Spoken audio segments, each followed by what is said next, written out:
For the first time, Nippon Dynawave is providing a detailed account of what happened following a massive chemical spill at its Longview paper mill nearly 2 months ago. The disaster killed 11 workers and injured several others. Investigative reporter Kyle Boshi uncovered the report, and he joins us from the newsroom with the details. Kyle. The report submitted to the Washington Department of Ecology describes how the spill spread quickly, covering about 12 acres, and how workers faced a no-win situation in trying to contain the chemicals. A newly released report from Nippon Dynawave Packaging details the deadly spill at its Longview paper mill on May 26th. The report, submitted to state regulators, describes how a storage tank known as G-tank failed, resulting in a spill of about 900,000 gallons of white liquor, a caustic chemical used in the paper-making process. 11 workers died in the disaster, and several others were injured.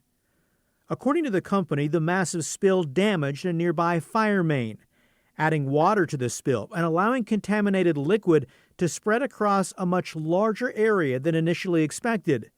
This map, provided by Nippon Dynawave, shows the spill covered about 12 acres of mill property.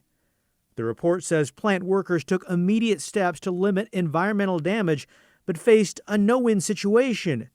Keeping pumps running risked sending contaminated liquid toward the Columbia River, but shutting them off caused other areas to overflow and allowed the spill to reach storm drains and nearby drainage ditch. I think the operators handled it just about as well as it could have been handled. Industrial safety expert Mike Schmidt of Bluefield Process Safety says plant workers found a balance in managing the spill that helped avoid an environmental catastrophe. They were sending what little they could directly to the Columbia River, and then they were basically using their paved area as a collection pond. The report also outlines cleanup and decontamination efforts, but one thing it doesn't say: what caused the storage tank to fail. Nippon Dynawave said it's working with state and federal investigators to identify the cause of the disaster.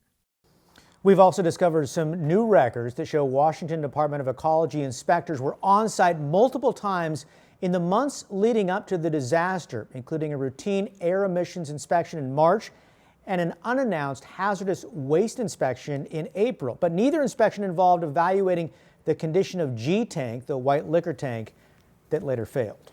Really interesting information, Colin. When it comes to the investigation into how this happened, what are you watching for next? On the state side, the deadline for a completed report is November 22nd. The Chemical Safety Board on the federal side expects to release an update before the end of September and a full report sometime next spring. All right, Kyle, thank you very much. Appreciate it.